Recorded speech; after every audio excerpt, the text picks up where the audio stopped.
Hello বন্ধুরা, welcome to my channel Susmita's world. তোমরা সবাই কেমন আছো? আশা করি অনেক অনেক ভালো আছো। তো সাকুরা মাছি পার্ট 3 নিয়ে আমি চলে এসেছি।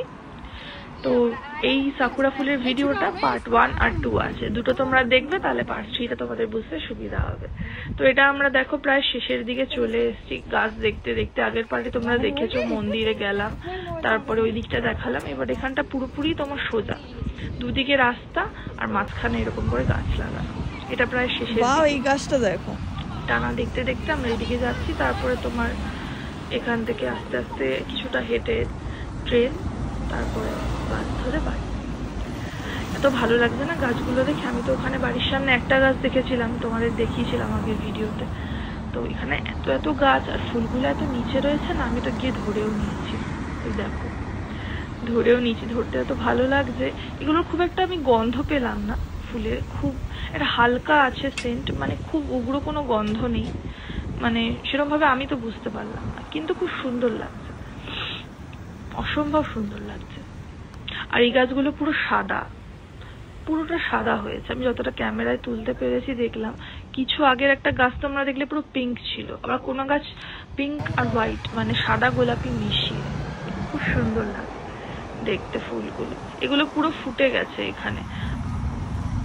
টোকিওতে তো মোটামুটি এখন এতটাই গরম, ওখানে ফুটে ঝরেও গেছে, বাট আমাদের এখানে এখন সবে আস্তে আস্তে হচ্ছে। এখানে তো ঠান্ডাটা বেশি, পাহাড়ি এলাকা, তো টাইম লাগে ফুল ফুটতে। একটু হালকা গরমে ফুলটা ফুটে। কি সুন্দর লাগছে দেখো, শয়ে শয়ে গাছ আর মাঝখান থেকে গাড়িগুলো যাচ্ছে, সুন্দর লাগছে। তোমরা কিন্তু অবশ্যই বলবে তোমাদের এই সাকুরা ফুলের ভিডিওটা কিরকম লাগলো। আবার 1 বছরের অপেক্ষা, আবার সামনের বছর এপ্রিল মাস, তখন আবার তোমাদেরকে আবার দেখাবো, যদি সম্ভব হয় অবশ্যই দেখাবো।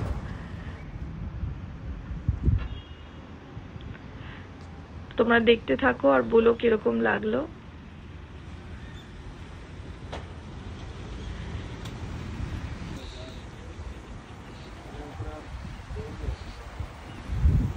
এরপর আস্তে আস্তে তোমার গরমকালও পড়ে যাবে, কিন্তু এখানে গরমটা বেশি দিন থাকে না, মোটামুটি 2 থেকে 3 মাস ভালোই গরম পড়ে, তারপরে আবার ঠান্ডা শুরু।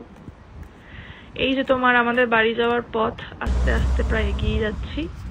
এখান থেকে এরপর তোমার টানা হাঁটবো, তারপরে স্টেশন। কি সুন্দর দেখো ফুল গাছগুলো। এখানে বললাম না, প্রত্যেকজনের বাড়ি দোকান সমস্ত কিছুর বাইরে ফুল গাছ পাবে। এই যে আমরা ট্রেনে উঠে গেছি, আর এই তোমাদের এই ভিউটার কথা আমি বলছিলাম আগের ভিডিওতে। খুব সুন্দর জায়গাটা, মানে পাহাড়ের উপর দিয়ে চলছে ট্রেনটা, আর নিচে জনবসতিটা পুরো দেখা যাচ্ছে। খুব সুন্দর লাগে এই জায়গাটা। আমি যখন প্রথমবার দেখেছিলাম আমার খুব ভালো লেগেছিল, এখন তো দেখতে দেখতে অভ্যাস হয়ে গেছে। খুব সুন্দর লাগে। এখানে অনেক বাঁশ গাছ আছে, প্রচুর বাঁশ গাছ রয়েছে জাপানে। এখানে বাঁশ খায়ও। আমি প্রথমবার এখানে যখন এসেছি, এখানকার যে নুডলস, এদের ট্র্যাডিশনাল খাবার হচ্ছে এখানে নুডলস। তোমাদের একদিন খাবার নিয়ে একটা ব্লগ দেব, এখানে আমি দেখাবো। তো এখানে বাঁশ যদিও আলাদা পদ্ধতিতে করে, গাছের বাঁশটা আলাদা, খাওয়াটা অন্যভাবে বানায়। তো খেয়ে দেখেছি, কোনো টেস্ট নেই, কিন্তু কচকচ করে, খেতে খারাপ লাগে না, মুখে বেশ ভালোই লাগে। এখান থেকে বাস থেকে তারপরে আমরা নামবো, 10 মিনিটের মতো পথ, তারপরে বাড়ি। ট্রেনও মোটামুটি 10 থেকে 15 মিনিট লাগে। তোমরা অবশ্যই জানিও তোমাদের ভিডিওটা কিরকম লেগেছে। এই জায়গাটা খুব সুন্দর। ট্রেন যেতে যেতে খুব সুন্দর সুন্দর দৃশ্য পড়ে, বিশেষ করে পাহাড়ি এলাকায় থাকলে যখন ট্রেনটা চলে না, সুন্দর সুন্দর মানে দৃশ্যগুলো চোখে পড়ে।